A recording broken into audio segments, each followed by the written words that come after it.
Olá pessoal, boa noite. E aí, tudo bem com vocês?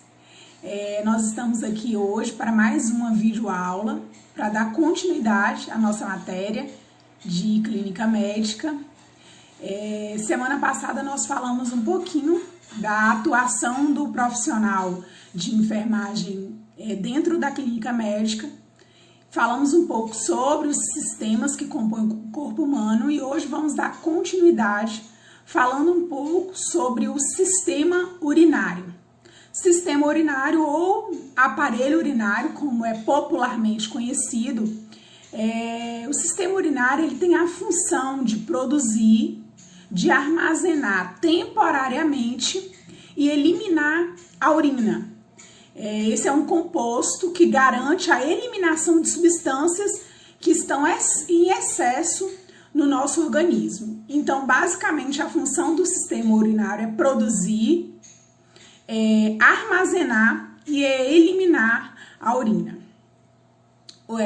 O nosso aparelho urinário, nosso sistema urinário, assim como qualquer outro sistema, é composto de órgãos. E aí nós vamos falar um pouquinho sobre os órgãos que compõem o sistema urinário.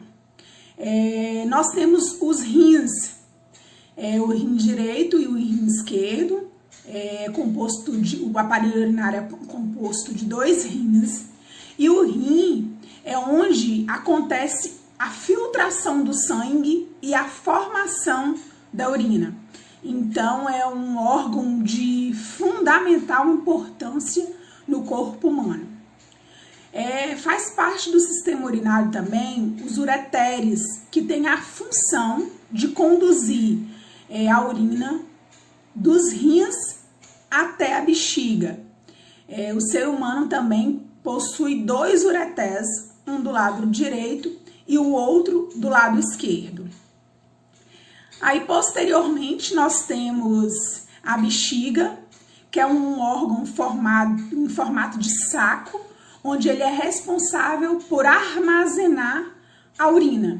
E posterior à bexiga, nós temos a uretra, que é o tubo que transporta a urina da bexiga até o exterior. Então, o nosso sistema urinário ele é composto por rim, dois rins, pelos ureter, dois ureter, um em cada lado, direito e esquerdo, é composto pela bexiga e é composto pela ureter. Então, a urina é produzida no rim, passa pelos ureter, chega na bexiga e vai até a uretra, onde a urina vai ser posteriormente eliminada.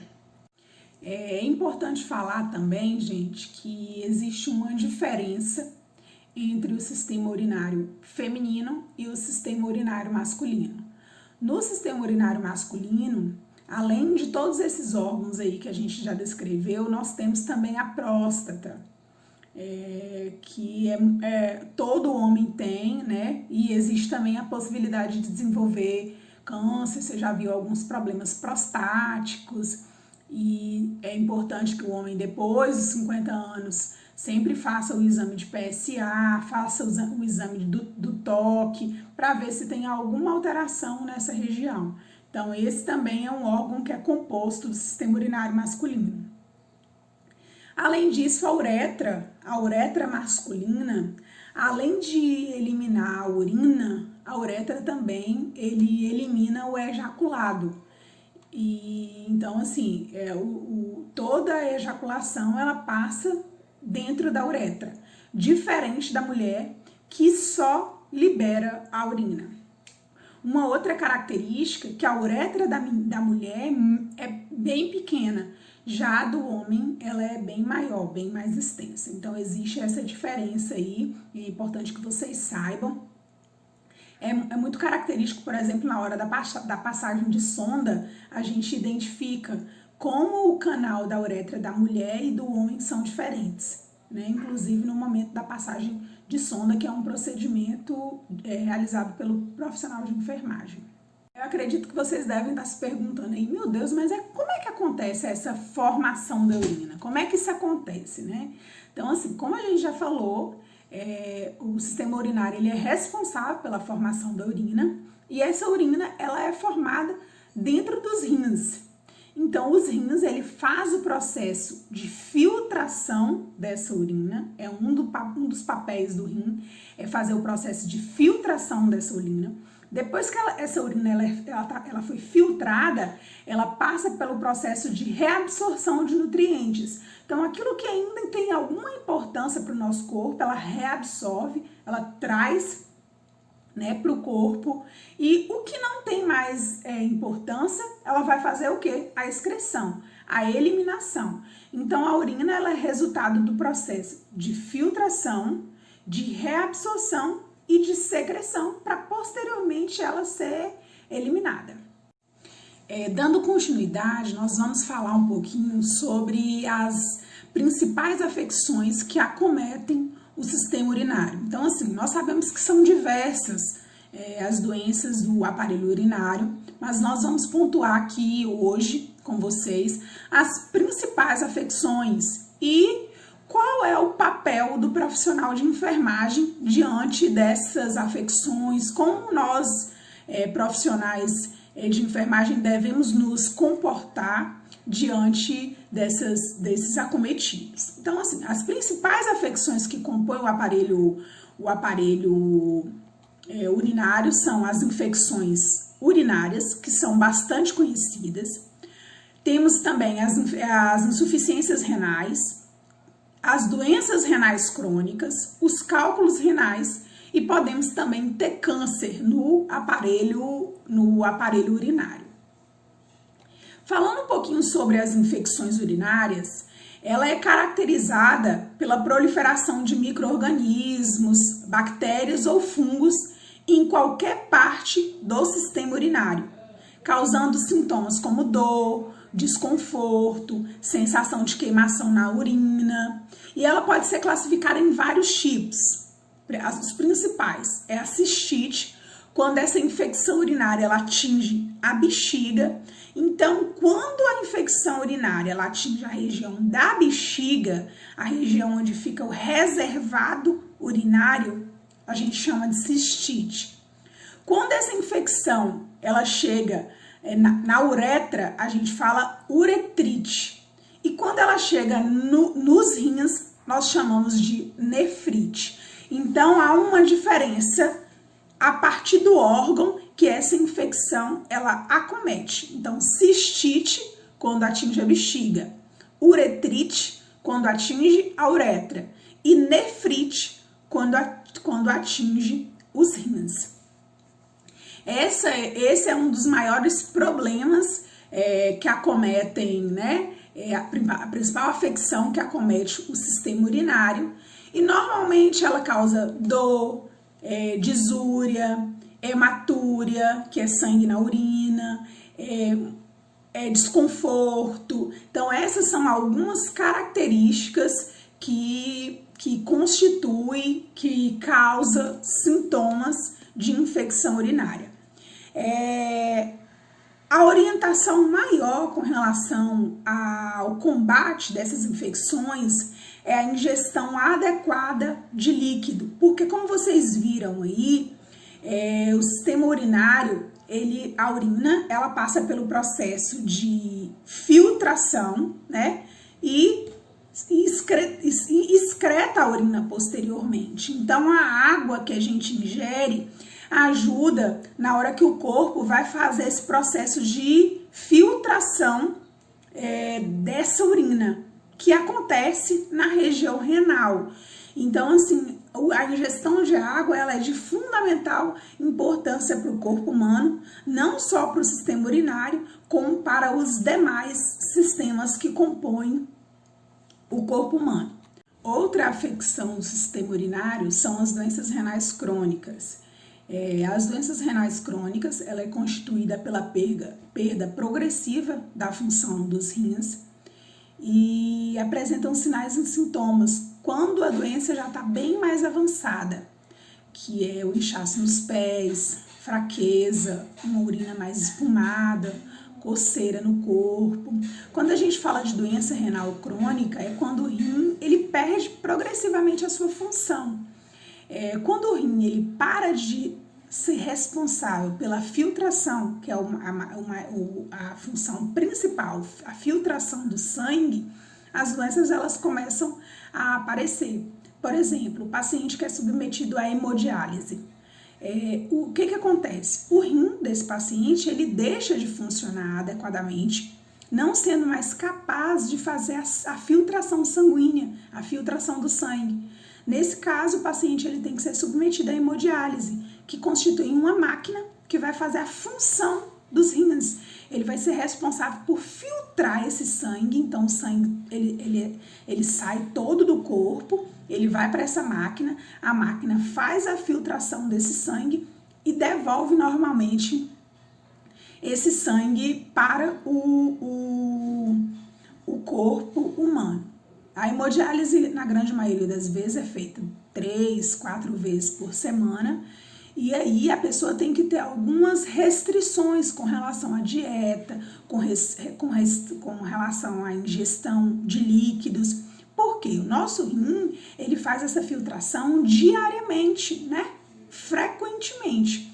Como o paciente que é submetido à hemodiálise, o rim não funciona, quem faz essa filtração é a máquina, então ela tem que ter cuidado com a restrição alimentar, tem que ter cuidado com a restrição de líquido, justamente porque ela demora 1, 2 dias para poder retornar para que a máquina ela seja responsável por fazer a filtração desse sangue.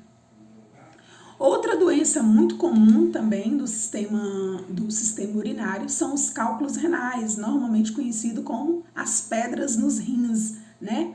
Essas pedras elas surgem de forma repentina e elas podem ser eliminadas através da própria urina ou elas podem ficar presas ali na uretra, causando desconforto, causando dor, causando sangue ao urinar. Essas são algumas das características dos cálculos renais. Pacientes, inclusive, quando não conseguem eliminar, são submetidos a procedimentos para, posteriormente, a eliminação desses cálculos renais. A pedra no rim, ela está relacionada aos maus hábitos alimentares, ao mau hábito de vida, a falta da prática de atividade física e devido a uma alimentação realmente muito incorreta e a pouca ingestão de líquido. Então a gente costuma falar que a ingestão hídrica e ingestão de líquido ela é muito importante, principalmente para o sistema urinário, né? A gente sabe que o nosso corpo ele tem um percentual de água, e como é importante a ingestão de líquido para a manutenção dos sistemas que fazem parte do nosso corpo. Outra afecção são as incontinências urinárias, que é caracterizada pela perda involuntária de urina. Então, é comum a pessoa eliminar a urina sem nem sentir, é como se ela não conseguisse conter a urina. Você vai no banheiro, frequentemente você percebe que a calcinha tá molhada, né? Que a urina tá escorrendo. Então, essa é uma outra característica bem comum. Normalmente ela é reversível com cirurgias, né? O que acontece? Acontece uma pressão sobre a região da bexiga, que é onde reserva a urina, então você não consegue mais fazer o reservado. Então, assim, a gente percebe que, por exemplo, quando a bexiga da gente tá cheia, dá sinal, você fica com aquela sensação, né, de vontade de ir no banheiro, você sente que a bexiga tá cheia. E com relação à incontinência urinária, a bexiga ela não consegue mais reservar a urina. Então, qualquer volume que entra dentro da bexiga, o corpo ele tenta expelir, tenta, né, liberar, porque ele não consegue mais por conta realmente de uma pressão que tem sobre a bexiga, impedindo que ela reserve a urina dentro da bexiga por mais tempo. E além desses todos que a gente comentou, a gente tem também relacionado à bexiga o câncer. O câncer mais comum no sistema urinário está relacionado ao câncer nos rins, o câncer renal E o câncer de bexiga, né? Existe a possibilidade de acometer normalmente esses órgãos. Além disso, podem acontecer as metástases. O paciente ele tem câncer em alguma outra região e acontece uma metástase para a região dos rins ou para a região da bexiga. Então, essas células malignas que acometem outros órgãos, ela migra para a região dos rins, migra para a região da bexiga, acometendo, produzindo uma metástase ali nesses órgãos também. Então, assim, e Juliana, qual é a nossa função diante desses pacientes? Como a gente pode abordar o paciente que deu a entrada no serviço de saúde com algum dessas afecções do sistema urinário? Então, assim, gente, a primeira coisa é o apoio psicológico. É de fundamental importância que o profissional de enfermagem ele esteja ali sempre apoiando, escutando, ouvindo o momento de fragilidade, o momento de dor, o momento de angústia que aquela pessoa está ali para produzir o serviço. Então, seja o mais humano possível. Se doe, se entregue para aquela pessoa, porque se ele procurou o serviço, ele está precisando de você de alguma forma. Outra coisa é a administração de medicamento conforme a prescrição médica. Nunca disponibilize para o paciente aquilo que não está prescrito pelo médico. Isso é muito importante porque tem as alergias, né? Então, assim, às vezes você quer fazer o bem para um paciente, mas você não sabe se esse paciente tem alguma alergia, então você não pode se responsabilizar.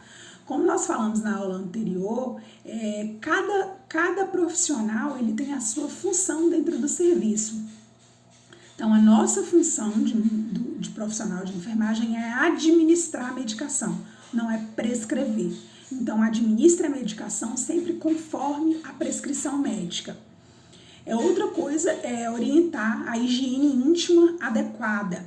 Então, assim, principalmente para o paciente que está no ambiente hospitalar, o paciente que está acamado, a higiene íntima ela deve ser realizada de forma satisfatória. Normalmente o banho no leito desses pacientes ele é um pouco mais comprometido, né? Você dá um banhozinho normalmente com um pano úmido, então assim, nunca esqueça de fazer a higiene íntima adequada, realmente faça a limpeza, porque aquilo ali é fonte de micro-organismo, é fonte de bactéria. Se você não limpa adequadamente, então possivelmente pode acontecer infecções. O paciente que usa sonda, então tem que ter o cuidado, né, de estar sempre fazendo a higiene adequada. O paciente tem que ter cuidado para a troca adequada da sonda no período oportuno, né? Então isso são coisas bem importantes. Orientação com relação à dieta. Então, a dieta é de fundamental importância. O paciente que está internado sempre seguir a dieta com a prescrição nutricional.